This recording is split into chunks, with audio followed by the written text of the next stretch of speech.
이 205 문제를 이제 시작하게 될 텐데 그렇게 길지 않은 시간이 될 수가 있고 한 편 한 편 할 때마다 또 어떨 때는 또 길어서 두 번 나눠서 할 수도 있을 것 같습니다. 그냥 저는 최대한 좀 편하게 그리고 좀 쉽게 설명하려고 좀 노력을 할 거고 이렇게 시작을 하는 이유는 제가 이 교재를 앞으로 새신자들 들어오시면 이걸로 교육을 할까 생각 중이거든요. 그 전에 밝은빛 교회 교재가 있는데 그걸로 이제 꽤 오랫동안 했기 때문에 새로운 분들은 이제 이걸로 교재를 하면 어떨까 생각을 하는데 여러분들 안 하고 새신자들만 이걸 하게 되면 좀 아쉬울 것 같아서 같은 걸 배우고 가는 게 좋을 것 같고, 또 기존 신자들 같은 경우는 대부분 알고 계신 내용일 거예요. 또 구속사로 교리 공부를 하는 거기 때문에 대부분 알고 계시지만 한 번 더 정리를 하심으로써 여러분들이 누구를 전도하시거나 또 외부에서 전도를 하다가 교재가 필요할 때 이 책을 통해서 설명할 수 있는 것이 너무 좋겠죠. 그래서 좀 배우시면 되겠고, 또 새로 오신 분들, 신앙생활 한지 얼마 안 되신 분들은 이 교재를 통해서 좀 기독교가 뭘 말하고 있는지 정리하면서 신앙생활을 시작했으면 좋겠습니다. 그런 취지로 하게 됐습니다. 처음에 보시면 머릿말 한번 볼게요. 유도순 목사님이 이제 쓰신 머릿말인데 제가 중간중간에 설명하면서 덧붙이고 어떤 거는 그냥 읽고 하겠습니다. 어떤 사람은 목사와 교사로 삼으셨으니 이는 성도를 온전하게 하여 봉사일을 하게 하며 그리스도의 몸을 세우려 하심이라. 에베소 4장 11절 12절인데요. 네, 각자의 직분이 있죠. 이렇게 직분자들을 통해서 교육을 허락하신 이유는 온전하게 되어 봉사의 일을 할 수 있도록 하는 겁니다.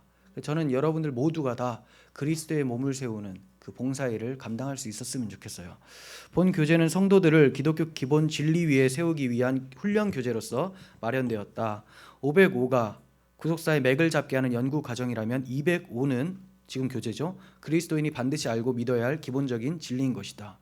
아시는 분 있겠지만 505 문제, 예전에 저희가 새신자 졸업할 때 505 문제를 선물로 드렸었거든요. 그거는 이제 이걸 마치고 하는 것이 더 자연스러운 단계라고 볼 수가 있습니다. 그거는 이제 각 장을 창세기, 출애굽기, 레위기 이런 식으로 전체적으로 훑어가면서 구속사를 살펴보는 거고, 오늘 205는 기독교의 교리들 있죠. 하나님에 대해서, 성경에 대해서, 예수님에 대해서, 성령에 대해서, 교회에 대해서 이런 교리들 위주로 쉽게 설명해 놓은 책이라고 보시면 돼요. 사도 바울은 너희가 사랑 가운데서 뿌리가 박히고 터가 굳어져서 라고 믿음의 뿌리와 터를 말씀한다. 오늘날 그리스도인들의 공통적인 취약점은 믿음의 뿌리와 터가 부실하다는 점이다. 그 원인은 기독교 기본 진리에 확고하게 세워주지 못하기 때문이다. 네, 205는 부피는 얇지만 기독교의 기본 진리인 하나님을 가르쳐 주세요로 시작하여서 하나님의 자녀된 책임이 무엇입니까에 이르기까지 조직 신학적인 주제를 구속사라는 맥락으로 다루고 있다. 사실 신학교 가면 이 순서를 조금씩 다를 수도 있지만 보통 성경론을 제일 먼저 하거든요. 근데 이 교재에서는 하나님에 대해서, 신론에 대해서 먼저 합니다. 하지만 순서는 다를 수 있지만 이 주제들은 조직 신학 주제들입니다. 그런데 신학교를 가도 구속사적으로 조직 신학을 다루는 경우를 찾아보기 힘들어요. 저도 그렇게 배우진 않았고, 근데 이 책은 그런 면에서 굉장히 잘 되어 있어서 성경을 함께 공부하면서 교리를 공부를 할 수 있을 거예요. 바울은 누가 주의 마음을 알아서 주를 가르치겠느냐, 그러나 우리가 그리스도의 마음을 가졌느니라 라고 말씀한다. 그러므로 205는 성경 지식을 전해주는 데 있는 것이 아니라 하나님의 사랑이 그 마음에 부어지게 하여 진정한 그리스도인으로 세워주는 데 강조점을 두고 편찬하게 되었다. 그러니까 이거 잘 알아서 머리 굵어지고 사람들한테 나 이 정도 안다 이렇게 하기 위해서 준 것이 아니라는 것을 목사님께서 말씀하시는 거죠. 하나님의 마음을 아는 거예요. 우리가 성경을 통해서 공부하는 이유도, 성경을 공부하는 이유도 주의 마음을 아는 거죠. 성령께서는 주님의 마음을 가르쳐 주시는 거지 어떤 사사롭게 풀어서 개인적 지식을 쌓기 위해서 주시는 그런 지혜를 원치 않으십니다.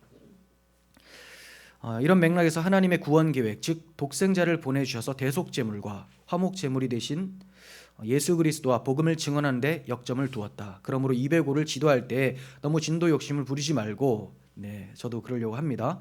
꼭꼭 씹어서 먹이는 심정으로 진행해야 할 것이다. 일주일에 한 번의 일과를 다룬다면 4개월에 마칠 수 있을 것이다. 아마 한 5개월 될 것 같아요. 어떤 것들은 좀 나눌 것 같습니다.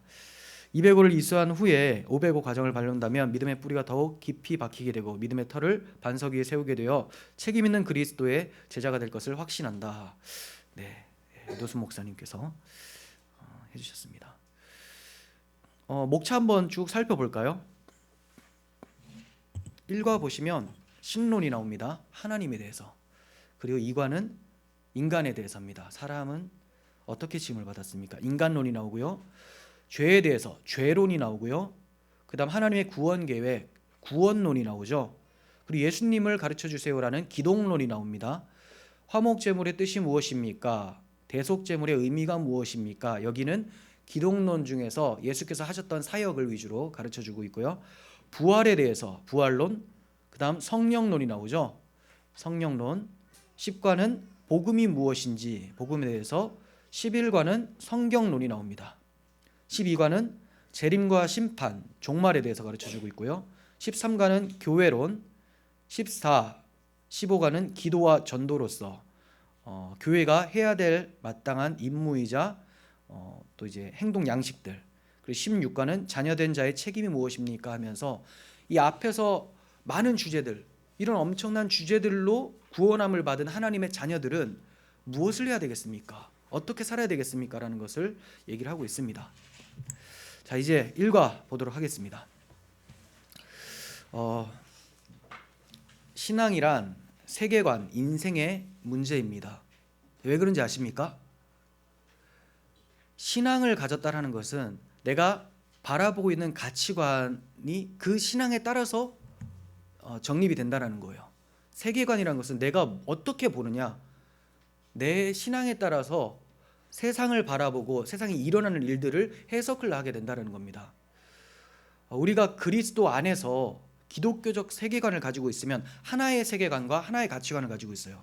하지만 우리가 예수님을 믿기 전이었다면 여기에 3, 40명이 있으면 3, 40명의 가치관이 다 다르고 세계관이 다 다르게 되는 거죠. 비슷한 사람들도 나타나겠죠. 철학자들 중에서 비슷한 사람이 있고요. 완전 철학자들 중에서 서로 다른 상극이 있죠. 이게 다 가치관과 세계관이에요. 이와 같이 그리스도 밖에 있었으면 통일될 수 없었던 세계관이 이제 그리스도 안에서 하나의 세계관과 가치관으로 우리가 이제 살아가고 있게 되죠. 그래서 신앙은 세계관과 가치관이다라고 얘기를 하는 겁니다. 자, 세계가 계획과 목적이 있어서 창조된 것이라고 믿는 사람들에게는 자신의 인생도 목적이 있게 됩니다. 하나님께서 어떤 목적에 의해서 창조를 하셨다면 그 창조물인 나 또한 어떤 목적을 가지게 되겠죠. 그러나 우주 만물이 우연의 산물이라고 여긴다면 자신의 인생도 우연의 산물이니까 당연히 아무런 목적을 가질 수가 없게 되겠죠. 여러분들은 하나님이 어떠한 분이라고 믿습니까? 많은 사람들이 하나님을 믿는다고 하면서 하나님을 자기가 생각하는 하나님, 인조의 하나님, 사람이 만들어낸 그런 하나님으로 잘못 알고 있는 경향이 있어요. 성경은 하나님을 알게 하는 책입니다. 하나님을 바르게 알려면 성경을 통해서만 가능하다라는 겁니다. 자연 만물을 통해서 하나님을 알 수 있다. 이따가 설명하겠지만 하나님이 계신 것에 대해서는 피조 세계를 통해서도 알게 돼요. 하지만 하나님이 어떠한 분이신가는 성경이 아니고서는 절대로 알 수가 없어요. 절대로 알 수가 없습니다. 그러므로 최우선적으로 성경은 하나님이 어떤 분이시라는 것을 가르쳐주고 있습니다. 자, 우리가 본론으로 들어갈 텐데 1번을 할 텐데 제가 조금 요약을 해놨는데 이 1과에는 이런 것들이 있습니다. 하나님의 속성 4가지를 얘기를 해요. 하나님의 속성 4가지. 첫 번째는 창조, 두 번째는 사랑, 세 번째는 의에 대해서, 네 번째는 전능에 대해서. 사실 속성은 더 많아요. 하지만 유 목사님께서 이제 이 정도로 요약을 해놓으셨고 이 정도는 반드시 알아야 될 기독교 기본 진리다라고 생각을 하신 것 같아요. 창조, 사랑, 의, 전능. 그리고 이러한 속성을 가진 하나님 앞에서 인간이 어떻게 행했느냐, 무지함으로써 하나님이 없다라고 얘기를 합니다. 이게 5번째 내용이고요. 그리고 이렇게 이제 하나님이 없다라고 여기는 사람들이 바로 어리석다라는 것이 성경의 결론입니다. 그 내용을 우리가 일과를 통해 살펴보겠습니다. 1번 보시면 성경을 펴십시오. 성경은 첫째 무엇이라고 말씀하고 시작합니까? 태초에 하나님이 천지를 창조하시니라 라고 하죠. 태초에 하나님이 천지를 창조하신다. 어떤 경전도 이런 식으로 시작하지는 않아요. 타 종교의 경전들은 그 스승들, 선생님들이 자기가 종교적 의식을 행하면서 체험했던 것들을 이제 경험했던 것들을 써놓습니다. 절대적 진리가 아니죠. 내가 이렇게 했더니 이런 느낌이 있고 이걸 깨닫게 되더라. 너희도 이렇게 해봐라. 이런 가르침을 주는 것이지만 성경은 그렇지가 않아요. 그냥 시작이 하나님께 있다 하면서 선포로 시작이 됩니다. 이 말씀을 대하는 여러분들의 마음은 어떠하십니까? 그렇다고 성경이 창조의 신비를 밝혀주기 위한 과학적인 책은 아니에요. 과학적인 내용이 있어요. 하지만 과학을 드러내기 위한 책이 아니라 진리를 드러내기 위한 책, 하나님을 드러내기 위한 책이라는 사실을 우리가 잊어서는 안 됩니다. 과학은 성경이 말하는 것이 시간이 지남으로써 드러난 것이 과학이고, 그렇다고 성경을 통해서 과학을 발견하라고 주신 것이 아닙니다. 성경은 하나님을 알게 하고 우리를 구원하기 위한 계획을 계시하기 위해서 기록된 겁니다. 그러므로 천지 만물을 창조하신 하나님의 마음을 깨닫는 것이 중요합니다. 하나님을 아는 게 중요하죠. 2번, 눈으로 볼 수는 없지만 창조주 하나님이 계시다는 것을 무엇을 보아 분명히 알 수 있다고 말씀합니까? 하나님이 계시다라는 점이에요. 이걸 어떻게 알 수 있느냐? 로마서 1장 20절. 창세로부터 그의 보이지 아니하는 것들, 곧 그의 영원하신 능력과 신성이 그가 만드신 만물에 분명히 보여 알려졌나니 그러므로 그들이 핑계하지 못할지니라. 밖에만 나가봐도 다 안다는 거죠. 뭐가 있어서? 해, 달, 별이 있고 산과 바다가 있어서 하나님이 만드신 것을 누구나 다 알 수 있다는 겁니다. 사도행전 14장 17절 제가 읽어드릴게요. 그러나 자기를 증언하지 아니하신 것이 아니니 곧 여러분에게 하늘로부터 비를 내리시며 결실기를 주시는 선한 일을 하사 음식과 기쁨으로 여러분의 마음에 만족하게 하셨느니라. 이렇게 얘기를 합니다. 하나님께서 어떻게든 역사 속에서 하나님이 계시다라는 것을 비를 통해서 내려주셨고, 그 비가 우리에게 음식을 먹을 수 있도록 만들어줬죠. 조금만 더듬어 보면 하나님의 계심을 다 알게 돼요. 하나님이 없다라고 하는 사람들은 사실 진짜 없음을 믿는 것이 아니라 없다고 다짐을 하는 겁니다. 없다고 믿고 싶은 거예요. 모든 사람들에게는 종교의 씨앗이라는 게 있어요. 종교의 씨앗. 그래서 하나님이 계시다라는 것을 피조 세계를 통해서 더듬어 알 수는 있습니다. 하지만 하나님이 어떠한 분인지는 피조 세계를 통해서 절대 알 수 없습니다. 성경론에서 자세히 하겠지만 피조 세계를 통해서 하나님이 계시다라는 것을 발견하는 것은 자연 계시입니다. 자연 계시. 일반 계시라고도 하고요. 그리고 특별 계시가 있는데 이 특별 계시로 하나님이 어떠한 분인지, 성품이 어떤지, 우리를 위해 무엇을 해주셨는지 알게 돼요.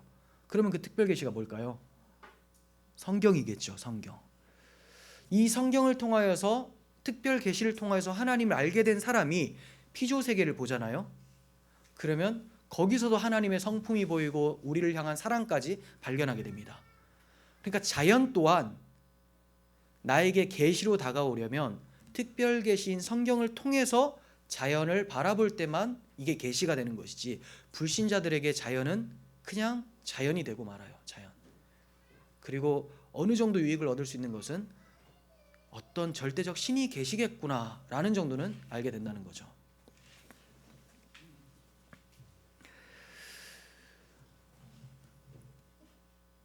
(3번) 봅니다.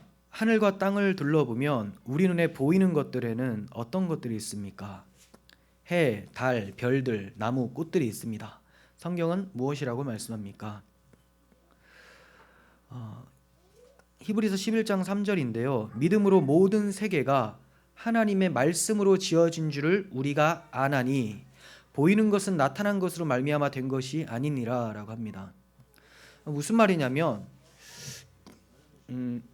지금 우리 눈앞에 보이는 것들 있죠. 해, 달, 별, 나무 이런 것들은 나타난 것으로 지금 눈에 보이는 것으로 된 것이 아니다라는 거예요. 물질 세계는 물질로 인해서 생겨난 것이 아니라는 말입니다. 물질 세계는 원래 없었던 것인데 하나님이 말씀하심으로써 무에서 유를 창조하셨다라는 것이지 원래 뭐가 있었는데 그것이 변형되어서 더 커졌다 이런 개념이 아니라는 거죠. 많은 과학자들, 인문학자들이 그런 식으로 주장하는 사람들이 많죠. 물론 과학자들 중에서 창조론을 받아들이면서 하나님을 믿는 사람들도 굉장히 많습니다. 과학을 연구하면 연구할수록 창조론이 맞다라는 쪽으로 많이 기울기 때문에 그렇죠. 그런데 그렇지 않고 원래부터 그 물질이 아주 작은 물질이 있었고 이것이 빅뱅이라는 것을 통해서 에너지를 발생하게 되고 피조 세계가 이루어졌다라고 이제 주장을 하게 되는데 히브리서에서는 그렇지 않다. 보이는 것은 나타난 것으로 말미암아 된 것이 아니다라고 말씀을 하고 있죠. 자, 4번 봅니다. 눈에 보이는 많은 집들이 있습니다. 그 많은 집들을 저절로 생긴 것이 하나도 없죠. 이와 같이 만물을 지으신 분은 누구라고 말씀합니까? 히브리서 3장 4절에서 집마다 지으신 이가 있으니 만물을 지으신 이는 하나님이시라. 제가 이 휴대폰을 이거 원래 제가 어제까지 없었는데 오늘 아침에 일어나 보니까 갑자기 만들어지는 게 보이면서 완성이 됐더라고요. 라고 하면 여러분 이제 어떻게 하면 그 잘 인도를 할까 병원으로 생각을 하겠죠. 문제가 심각하다. 가만히 있으니까 이게 싹 보이면서 하나의 완성품이 됐다. 집도 그래요. 지나다니면서 저 집 진짜 잘 지었다. 디자이너가 누구지? 하잖아요. 근데 저 집은 어떻게 저렇게 우연히 저렇게 만들어졌을까? 문제가 심각하죠. 집이 만드는 게 어렵습니까? 사람의 인체 구조를 만드는 게 어렵습니까? 당연히 사람이죠. 근데 이거는 우연의 산물이래요. 얼마나 무지하고 엄청난 믿음을 가지고 있습니까? 엄청난 믿음이죠. 에너지가 빵 터지면서 그 빅뱅이 일어나면서 에너지를 발생해서 사람을 만들었는데 그 사람이 눈 두 개고 모든 장기들이 유기적으로 움직이면서 하나라도 아프면 고장이 나게 되고 이런 체질, 팔 체질 이런 거 이루어지고 이거 어떻게 이게 가능한가? 이걸 어떻게 만들어요? 우연으로? 이 우연 엄청난 믿음이에요. 정말 그런 사람들은 둘 중에 하나요. 믿음이 엄청나든지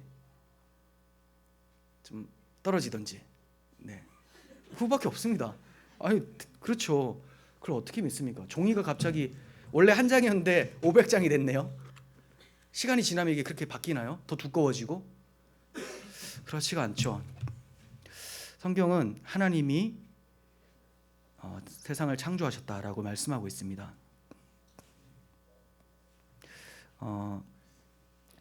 사도행전 17장 25절 제가 읽어드릴게요. 25절 28절인데요. 또 무엇이 부족한 것처럼 사람의 손으로 섬김을 받으시는 것이 아니니 이는 만민에게 생명과 호흡과 만물을 친히 주시는 이심이니라. 우리가 그를 힘입어 살며 기동하며 존재하느니라. 너희 시인 중 어떤 사람들의 말과 같이 우리가 그의 소생이라. 사도행전에서도 계속해서 강조하는 것은 모든 것은 다 하나님이 만드셨고 모든 것들은 다 하나님으로부터 기동하게 된다. 의지하고 움직일 수 있게 됐다. 이렇게 얘기를 하고 있습니다. 그러니까 하나님이 없다라고 하는 그 사람의 그 에너지까지도 사실 하나님이 주신 건데 자기의 에너지가 어디서 온지 모르고 우연으로 발생되었다라고 하는 거죠. 자, 2번이 아니네요. 두 번째 주제 5번 봅니다. 둘째로 성경은 하나님을 어떤 분이라고 말씀합니까? 요한일서 4장 8절에서 사랑하지 아니하는 자는 하나님을 알지 못하나니 이는 하나님은 사랑이심이라. 하나님은 사랑이시다. 성경은 이렇게 얘기를 합니다. 6번 보시면 모성애의 등 모든 피조물에 나타나는 사랑의 속성은 어디에 속한 것이라고 말씀을 합니까? 모성애, 짐승도 가지고 있죠. 사람은 당연히 가지고 있고요. 모든 피조물에 나타나는 사랑의 속성, 이게 도대체 어디서 나타난 것인가? 이게 빅뱅 때문에 나타난 것이라면, 물질이 에너지를 받아서 만들어지면서 거기에 감정이라는 것이 생기고 판단력이 생기고 사랑이 생긴다. 인격적인 것. 물질만 존재한다면 이해가 안 되지만 그래도 양보를 하고 싶지도 않지만 양보를 하겠습니다. 하고 싶지 않지만. 근데 우리가 지금 사고를 해요. 뭐 사람들이 무신론자들도 철학을 하잖아요. 그런 사고들은 도대체 어디서부터 오는 건가? 이게 또 우연으로 주어지는 거야. 영적인 부분, 영혼. 성경에서는 하나님이 자기 형상, 곧 하나님의 형상대로 사람을 지으셨다라고 정확하게 얘기를 하고 있죠. 하나님의 형상, 하나님이 지으셨기 때문에 그러한 영혼이 있고 판단력과 이성이라는 것이 있죠. 그래서 성경에서 예수 그리스도를 믿지 않고 하나님을 반대하는 사람들 이성 없는 짐승 이렇게 표현을 합니다. 이성 없는 짐승과 같이 되지 말라. 그렇죠. 요한일서 4장 7절 봅니다. 사랑하는 자들아 우리가 서로 사랑하자.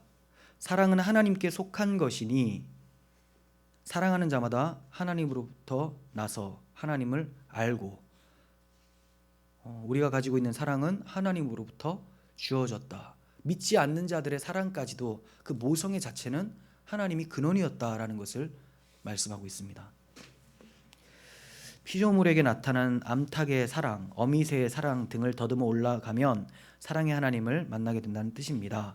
피조물들에게 나타난 내리 사랑에 감동받은 경험이 있으면 나눠봅시다. 네, 넘어갈게요. 있죠. 네, 닭이 막 그 알을 품고 또 뭐 하여튼 많습니다. 뭐 여러분 동물의 왕국 같은 거 보시면 나오잖아요. 그 보세요. 그러므로 성경은 둘째로 우리가 믿는 하나님을 사랑의 하나님이라고 합니다. 창조의 하나님, 사랑의 하나님이라고 하고, 이제 세 번째 하나님의 속성을 봅니다. 세 번째는 의로우신 하나님이에요. 성경은 하나님이 어떤 분이라고 말씀합니까? 로마서 2장 5절.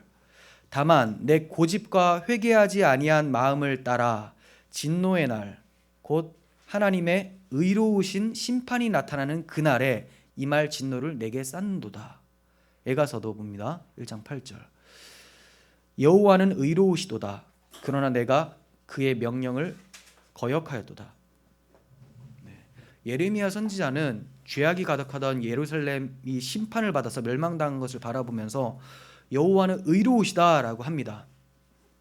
왜냐하면 이런 심판은 이스라엘 백성들이 잘못해서 얻어 터지는 거지 하나님이 불의하게 심판하는 것이 아니다. 하나님이 그렇게 오랫동안 참아주셨는데 계속해서 엇나가자 정당한 심판을 하셨다라는 것을 말씀합니다. 하나님은 의로우시다. 그래서 아까 읽었었던 사도 바울 로마서 2장에서도 하나님의 의로우신 심판이 나타난다라고 하죠. 그런데 사람들이 어떻게 말을 합니까? 안 믿는 사람들이 하나님이 이렇게 우리를 심판하신다는 것은 공정한 처사가 아니지 않냐, 불의하다라고 항변을 많이 하죠. 왜 불의하냐라고 하면 뭐 이상한 궤변을 늘어놓습니다. 그래도 착하게 살고 하면 구원해 주셔야 되는 거 아니냐. 자, 자주 말씀드리지만 착하게 살면 앞에 잘못한 게 없어집니까? 그러고 싶은 우리들의 마음은 이해가 돼요. 그러면 얼마나 좋겠어요.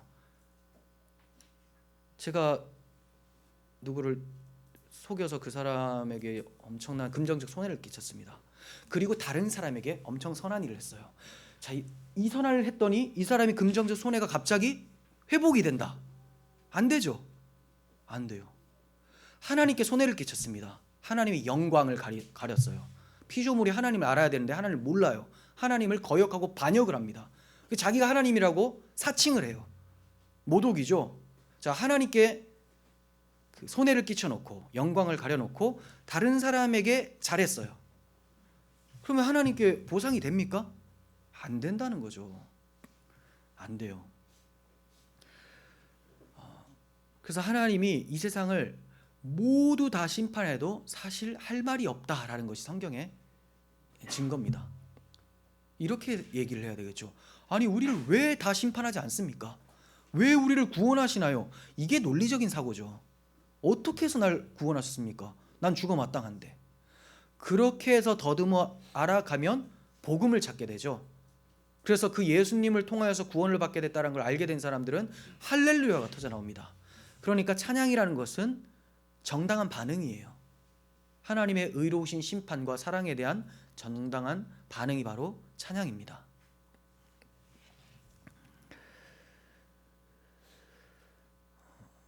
두 번째 단락봅니다. 하나님께서 이처럼 죄악을 심판하신다는 사실을 인류 역사가 말해줍니다.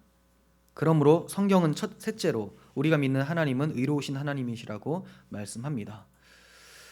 성경에 보면 두로와 시돈이 심판을 받을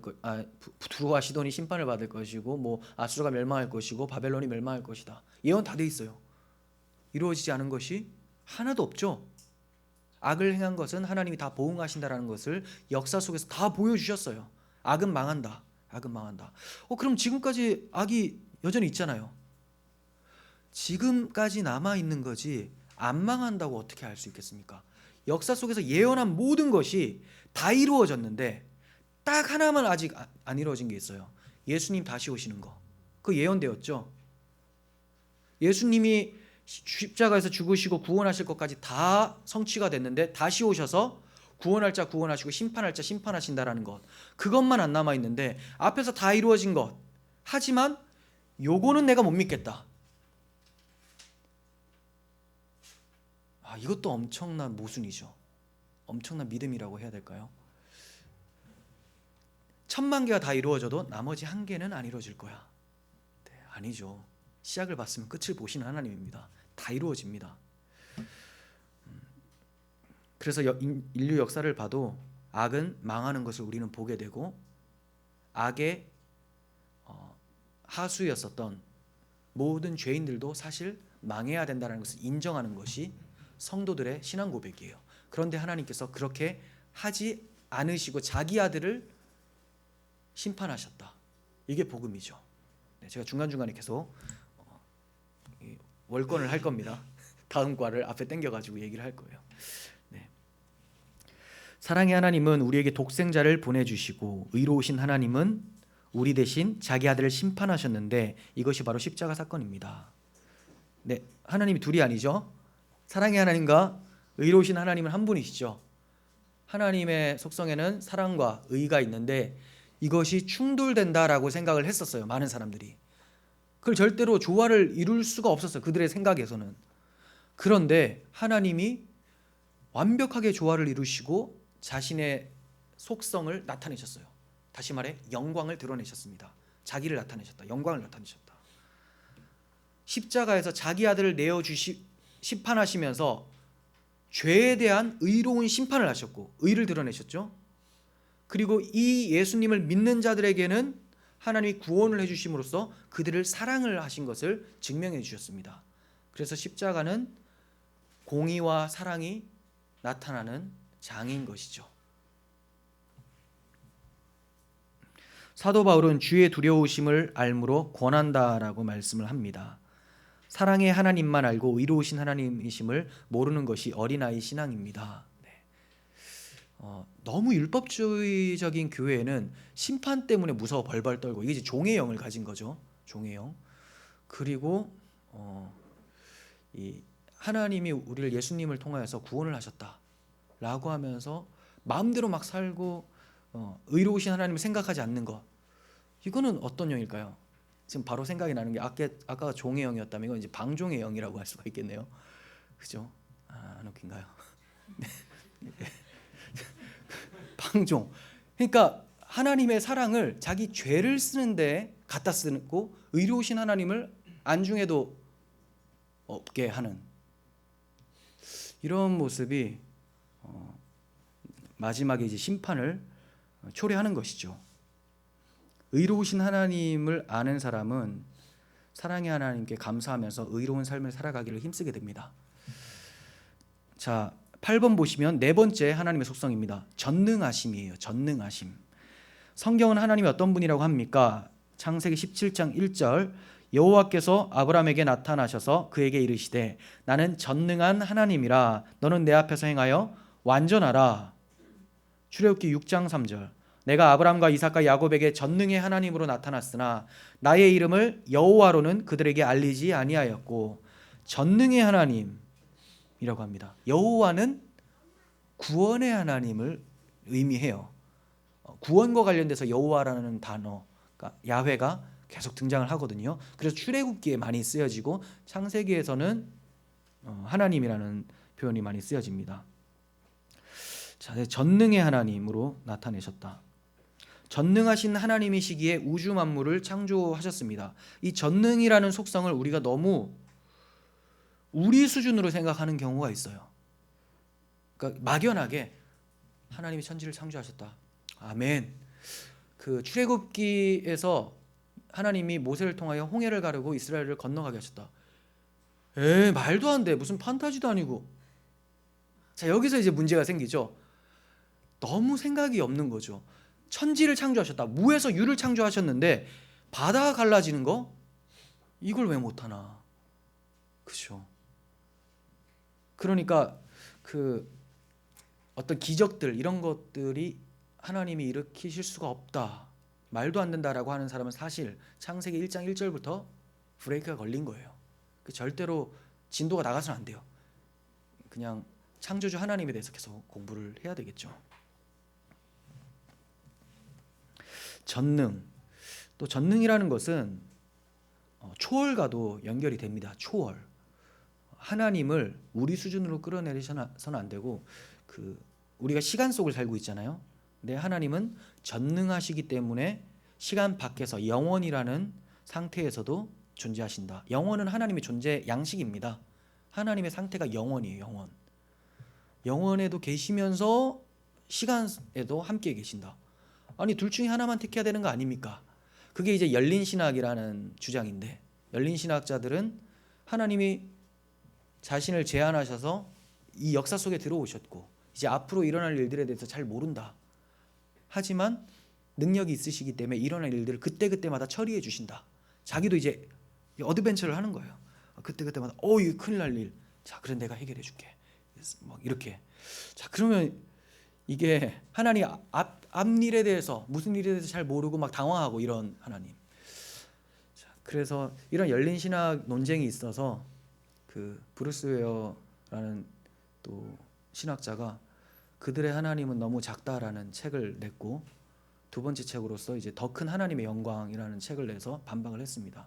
하나님은 역사 속에서도 계시고 시간 속에도 계시고 영원에도 동시에 존재하신다. 어떻게 그럴 수 있느냐 하면 전능이 들어가는 거예요. 전능.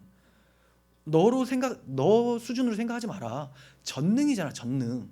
이렇게. 성경은 둘 다 얘기를 하거든요. 시간 속에서 우리와 함께 하시면서 아파하시는 하나님의 마음도 나타내고, 또 시간을 초월하셔서 모든 것을 계획하시고 섭리하시는 그런 하나님의 주권도 나타내거든요. 두 개 같이 가져가야 됩니다. 내가 이해가 되지 않는다고 해서 하나를 버릴 수는 없어요. 하나님이 내 머리에 다 이해가 된다면 신이 아닙니다. 피조물이 되는 거예요. 무한이 유한을 만드셨어요. 근데 유한이 무한을 이해를 한다? 불가능하죠. 유한은 무한이 우리 유한에게 보여주는 것만큼만 알 수가 있고, 이해가 안 되는 부분은 믿으라라고 하고 있는 것입니다.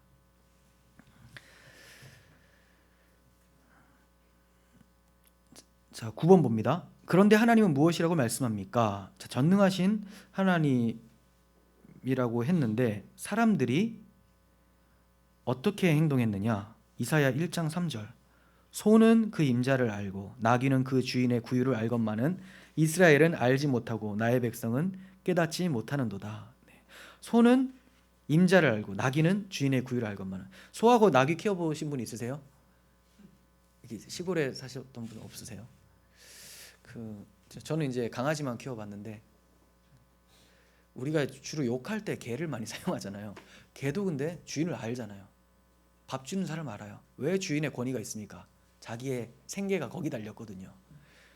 근데 인간은 자신의 주인인 하나님을 모른다. 소도 알고 나귀도 아는데, 유도수 목사님 요 강의 보시면 거의 그대로 읽으시거든요. 저는 이제 조금 첨언을 더 하는데, 거기 보면 이제 이런 예화를 말씀해 주신 게 되게 재밌었는데, 어렸을 때 소를 키웠대요. 소를 키웠는데 어렸을 때 소를 이렇게 몰고 가다가 소를 잃어버린 거예요. 그래서 이제 큰일 났다. 이제 아버지한테 혼나겠다면서 펑펑 울면서 집을 돌아왔는데 소가 집에 있는 거예요. 소도 집을 알더라. 이렇게 얘기를 하시더라고요.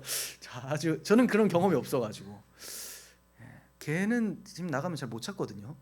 소는 더 똑똑한 것 같아요. 아무튼 근데 소와 개보다 더 지금 못한 상태가 반역한 죄인들이다라고 성경은 얘기를 하고 있어요. 사실 이거 인본주의자들이 들으면 저를 돌로 치고 싶을 거예요.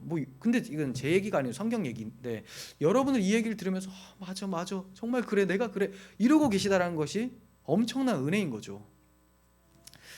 자, 이렇게 주인을 알지 못하는데 하나님께서는 그래도 나의 백성이다라고 말씀하시는 것이 이사야 1장 3절에 있죠. 다시 봅니다. 소는 그 임자를 알고 나귀는 주인의 구유를 아는데 이스라엘은 알지 못하고 나의 백성은 깨닫지 못하는도다. 버려도 되실 텐데 버리질 않으세요. 이스라엘이라고 왜 그러셨겠습니까? 하나님이 출애굽시키셨잖아요. 그런 역사성, 내가 너희들과 함께 했는데 너희는 그걸 다 잊어버렸니? 그래도 너희는 내 백성이다 라고 말씀하시는 것이 이사야서입니다. 하나님 그렇게 화를 내시면서도 내가 내 백성을 때린다 이렇게 말씀하시는 거지. 그리고 어떨 땐 이래요. 너희는 이제 내 백성이 아니다. 이 버러지 같은 야곱아. 하나님 많이 화나실 때는 야곱이라고 하세요. 이스라엘은 언약을 의미하고요. 야곱아 할 때는 이제 좀 정신 못 차리고 야곱이 옛날에 하나님과 막 맞짱 뜨다가 고관절 나갔잖아요. 네, 그런 거 떠올리게 하면서 이제 이렇게 말 안 듣는 너희들 아주 넌 나가 누구 자식인지 모르겠어. 부모님의 마음은 사실 돌아오라고 정신 차리라는 거죠. 진짜 이제 하나님 날 버렸구나. 엄마가 날 버렸구나. 이렇게 안 하는 거죠. 그럼 진짜 너무 어린 자식이죠. 그렇게 돼버리면. 하지만 특징은 자녀는 부모 마음을 잘 모른다고 제가 예담이를 보면서 느끼고 또 저희 부모님은 저를 보면서 느끼겠죠. 절대로 부모가 된다고 해도 다 알 수 없잖아요. 계속해서 내리사랑이에요. 내리사랑. 하나님께서 이렇게 답답한 이스라엘 백성들을 자기 백성 내 장자라고 하시면서 인도에 가셨습니다. 10번 봅니다. 그러므로 성경은 하나님이 없다 하는 자들을 무엇이라고 말씀합니까? 시편 14편 1절 어리석은 자는 그의 마음에 이르기를 하나님이 없다 하는도다 라고 합니다. 없다. 철학자 천재 철학자 니체 있죠. 쇼펜하우어 뭐라고 합니까? 성경에서 어리석다 이렇게 얘기해요. 어떻게 그런 사람에게 어리석은 건 다른 게 아니에요. 하나님의 지혜이냐 인간의 지혜이냐 이 두 가지밖에 없습니다. 어리석음과 현명함은 하나님의 지혜를 가졌으면 현명함, 인간의 지혜를 가졌으면 어리석음 이렇게 되는 거죠. 아인슈타인이라 할지라도 하나님을 모른다면 바른 하나님의 인식을 없다면 어리석다라고 할 수가 있고 초등학교밖에 나오지 못했을지라도 그래도 하나님을 안다면 현명하다. 하나님의 지혜를 가졌구나. 그 지혜를 누가 줘요? 성령이 주시잖아요. 성령론에서도 배우겠지만 그러므로 어리석은 자들의 특징은 하나님이 없다라고 합니다. 그렇다고 여러분들 이 참 어리석은 자야 라고 하시지 마시고 그 어리석음을 탈피할 수 있도록 성령께 기도하시고 여러분들이 복음을 전해주시면 하나님의 때 그 또한 변화될 줄을 믿습니다.